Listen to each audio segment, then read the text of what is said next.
Joining us now, four-time Grammy-winning rapper Lil Wayne joins us at the desk. Good to see you. Thanks so much for being here. Thanks for having me. Welcome back. It's been too long. Well, exactly, Steve. My man, what's going on, bro? How you doing, Steve? Good. All right, man. I actually requested to come here. Did you? Thank you. Yes, I told Cortez. I was like, I need to get back. We're happy to have you. I got to start with some. I only got one request, Lil Wayne. What's that? I need you to speak up because I can barely hear you. That's all I ask. I got you, That's all brother. I ask. I got you. All right. You sound like I got to hear what you're saying to make sure that you ain't agreeing with Skip too much. I got to hear what you're saying. I He got doesn't you. want you getting contaminated. I got you. Wayne, I'm going to start with a quote. Some disappointing news. It's difficult to lose a guy like that in a meaningless game. Those are the words of Aaron Rodgers after we heard Jordy Nelson might have torn his ACL. That's what they're fearing. You're a Packers fan. I can only imagine how you feel. How big of a hit is this for your squad? It's very big. It's very big. Jordy Nelson is, phenomenal. And but also the next man up is Randall Cobb. So we'll be all right. Yeah. Think so? As good? If not as good, maybe better. Just because that's the way we play. And the next man up mentality means you have to step up. Okay. And no matter, so that means if you already know the ability, I think you know the ability of this player, that ability should be heightened. Yeah. Well, Lil Wayne, when you say next man up or we'll be all right, what do you mean you'll be all right? Is that your way of saying that the Green Bay Packers are the team you've got favored to go to the Super Bowl? Steven, the Green Bay Packers are the team I have favored to go to the Super Bowl every year. All right. Yes. Okay. Every year. Is that every year? See, I didn't know that. Yes. I didn't know. You told that to Skip. I don't recall you saying that. Yes, I am a very, very big Green Bay Packers fan. And explain right. how that happened, because obviously you grew up in New Orleans, so Yes. you do have some Saints in your blood a little Yes. bit, right? Yes. But you became a Packers fan. How? My father, my late father, Reginald McDonald, he attended that Super Bowl game. They came to New Orleans. I think it was like '95 or something like that. That was the first Super Bowl that he was, in that of my time that I was able to see. So Pops came home. The Packers won. Pops came home with Packers everything, cups, towels, and I was trying to explain to him on the last show, and I was trying to tell him, see, when you're from the hood, trying to tell them those cups and those towels, they don't get, put aside and say, oh, remember that game. No, they get put with the real towels. So therefore you bathe and use those towels every day, and those cups are used every day. So therefore I had to use a Green Bay Packers cup, a Green Bay Packers towel every day. So when the Madden game came out that year, Brett or somebody like that was on the cover, and I was a Green Bay fan forever. And your Saints love is weird compared to your Packers love. There's no comparison. Really? Yeah. Interesting. Yes. Okay. Well, listen, I can't blame you because you know how I feel about the bad man that is Aaron Rodgers, who to me is the best, without question. But I will ask you this question. When you say you have no love, is it because of your love for the Packers, or is it because the New Orleans Saints, for the most part, have disappointed you, dare I say? Hold on.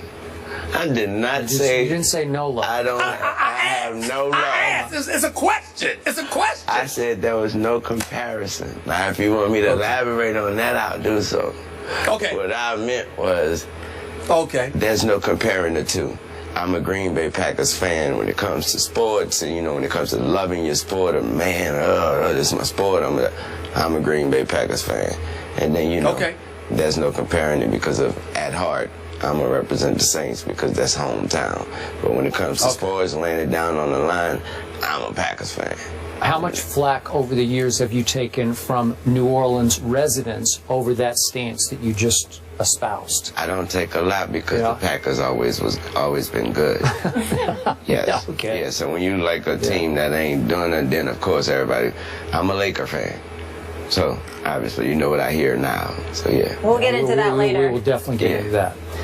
Well, I'm a Tom Brady fan, and I want your view of what he is going through with Deflategate. Where do you stand on all that you've heard and read up to this point? Honestly, Skip, I believe that when I read it and when I hear anything about it, First of all, I'm like, not again. And second, I'm like, are you serious? Like, are we really talking about like the ball? What can that do to help this guy be as great as he is? I'm so sorry. I'm sorry. And right when you get Aaron, the greatest quarterback, come out and say, well, I like my balls a certain way as well. He likes his overinflated. Yes, yeah. I'm like, is this really a problem?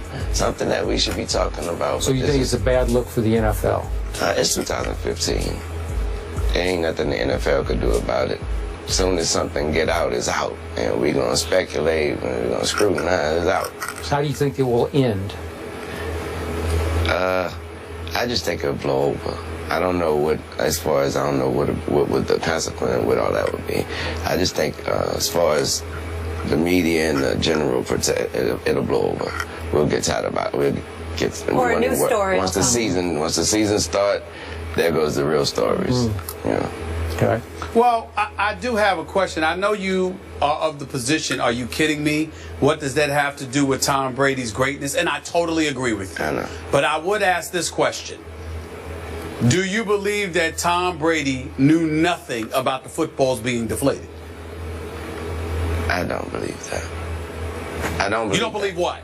I don't believe that he knew nothing about the footballs being deflated. So you're saying that he must have known something? I believe he knew something. Okay, so by the letter of the law, should he sit for X games, 1 game, 2 games? That right there, I have no answer for. I am no judge. Okay. What I also want to answer Steve, because I mean, put it like Steve, if you've been making my coffee, if that's your job to make, to make my coffee every day, you ain't about to just on your own. If you know I like 6 sugars, you ain't about to just on your own put 7 sugars. Just on your own, I think he might want 7 sugars today.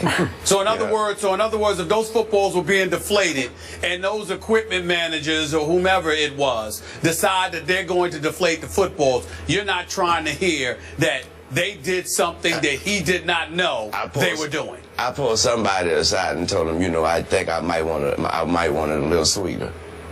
Right. I might want it a little sweeter. Let me get like 11 sugars next time. Well, see, that's the whole point, Lil Wayne, because that's what I've been trying to talk to Skip about, because Skip is of the position that he believes Tom Brady is totally innocent. And I've been trying to say to Skip, make the argument that it's much ado about nothing, and I'm with you. But don't tell me that he knew absolutely, positively nothing, that he's completely oblivious to what's going on. I just think it's much ado about nothing, but I don't think that he was completely ignorant to everything that happened.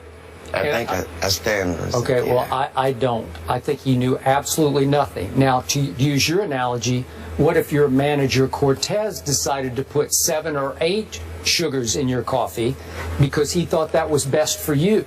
I'm getting back to who is the head coach of the team. Maybe the head coach had some knowledge of it. I do not think the quarterback had any knowledge of it. Okay.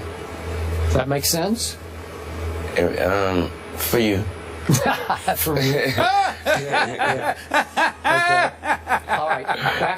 Back to your field of expertise, the entertainment field. Skip, we are talking about the footballs, though. He has to throw those footballs. Well, by the way, with properly inflated footballs, he only torched the Colts in the second half and then was the MVP of the Super Bowl. Yeah, that's all he did. Okay, nobody's questioning that. Okay. Don't change the narrative, Skip. Nobody's questioning that. All right, I'm going to Nobody's questioning that. We're just saying that he had to know something. That's all. I really am interested in your view of this. Straight Outta Compton has dominated the box office now for 2 straight weekends. Just absolutely annihilated the competition, including Mission Impossible, whatever number it is. Your thought, have you seen it? Yes, I have. Yeah, and you thought? The movie was amazing. The movie was amazing. I was a huge NWA fan, and did it inspire you? I walked away from the movie feeling like I've never rapped a word in my life. I felt like a fan. I was just like, wow. I was like, wow, that was a real good story. So it rang completely true to you. Oh yeah. Oh yeah, everything about it just was, come on. I was like, there's so many small things in there, and I think I was only able to peep those things, given the fortunate position I'm in myself. There was small things in there that I was like, wow, you can't write that in the script. That has to be real. Like what?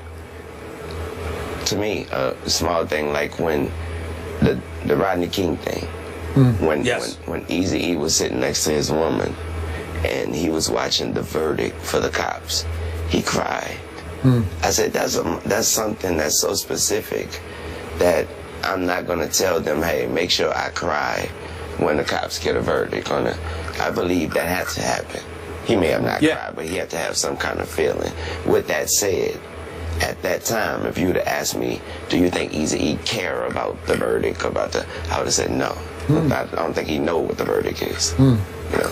So. Yeah, I know a lot of people who cried once the Rodney King verdict came down. A whole bunch of people. I did. I was young. I remember the people in the room, in the living room where I was at. I remember everybody being quiet and looking back at me like, what you crying for? Because I was so young. I remember that. Yeah. Wow. I saw a bunch of older folks crying too. Yeah. Well, Wayne, we're just getting started with you. We got to talk about the Lake Show coming up. You ready? Do we? Yes. Yeah. Yes, we do. There's a Why lot don't we to just say? discuss Why don't we with just Lakers, say Stephen the A. lake? Why don't we just say the lake? To say the lake show implies that there's a show, right now. Yeah, and I don't recall a show existing with the Lakers. I don't recall that in recent memory. I just don't. On your Knicks, because we don't have time for that. More first take after Molly, the break. Molly, why don't you take vacation? Why don't you go on vacation? You mean like the Knicks did? We welcome Grammy-winning rapper and friend of the show, Lil Wayne, back to the desk. And your squad, Kobe Bryant, he celebrated his 37th birthday on Sunday and posted the following on Instagram. First day back on the court, shooting about damn time. All right, let's get right to it, Wayne. Are Kobe and the Lakers, I don't know if we're calling them the Lake or Lake Show at this point, after that earlier, courtesy of Stephen A., are they a playoff team this year?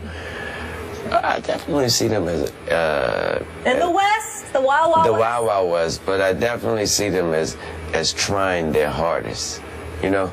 And you never know if you're really whoever you are, I don't care what team you are, you go out there every night and and play your hardest. Anything's possible. What percentage of the great Kobe will we see this year at age 37? I'm not sure what percentage of the quote-unquote great Kobe we will see, but I can tell you right now what percentage of Kobe we will see is 100% at all times. Let me ask you a question. Yes, sir. When are people going to stop lying to the public and lying to themselves by telling folks, as long as you play hard, anything's possible? Is it possible for the Sacramento Kings to win the championship? Really? Is it? How about I don't know. Pick what? How about the Minnesota Timberwolves? Is it possible for them to win the ring this year? Really? I mean, could we stop with the nonsense, Lil Wayne? I mean, could you stop sitting up there? Listen, let's not lie to the viewing public in the nation, okay? You know, listen, everything ain't possible. You understand? I mean, look, hey, Skip, I like football. Can I go out there and throw and be a quarterback in the NFL if I work really hard? Hell no, I can't do it, okay? You just can't, everybody can't do everything. Let me answer the question again, Mr. Go ahead, Lil Wayne. Go ahead. Do I see the Lakers being a playoff team this year? Yes, I do. Thank you for clarifying that. I do. Not because if they play hard enough, and not because they have Kobe Bryant and they have players on the team that's ready to win and ready to play. And anything's possible, Mr. Smith. I will consider. Whoa. Don't say anything. See, you were doing fine until you threw in anything. Okay. Here's the thing: if Kobe Bryant is 100%, and if Kobe Bryant can play at a level we saw him playing at a couple of years ago, because even everybody's looking at the fact that his 20th year in the league, they're not looking at the fact that he pretty much has been going the last 2 years. So that wear and tear on his body hasn't been taking place the last couple of years. Exactly. So if Kobe Bryant can do what we've seen him do, I agree with you. But it will take that in order for them to make the playoffs in the Western Conference. It will take Kobe being great. Being good ain't good enough. Exactly. He's going to have to be great for the Lakers to get to the playoffs. Okay, now, with that said, I wouldn't say you go tell him that. I wouldn't go say I go tell him that. I already know who's telling him that. That person he wakes up and see every morning in that mirror. Okay. And you're always great on not. this. Yeah, I hear you. What'd you say? I would love to see that. I said I hope not, because that's only due to my my social life. I don't want to be in San Antonio and Cleveland and you. I mean, give me some other city other than one. I mean, one of them need to be out. He's not going both. for Miami, Even though San Antonio is a better travel option than Oklahoma I City. didn't even think about it like that. So you're right. We're focused on the game over here. Yeah. Okay. Exactly. You've always been great about this. Project one of the rookies to be the best. Who of that group, Jaleel and Towns, and we could go down the list. You've always had a good view, a deep view of, do you see one of those kids you think will end up being a big star? I believe the Towns kid. I believe the Towns So do I. kid. I believe it's hard. I believe he has his head right, and I also believe that his natural talent will be. I believe he has the will to be sculpted and to be coached and to be. I think he walk on the court. He walk into somebody. He walk into the locker room. He walk into the practice floor with that.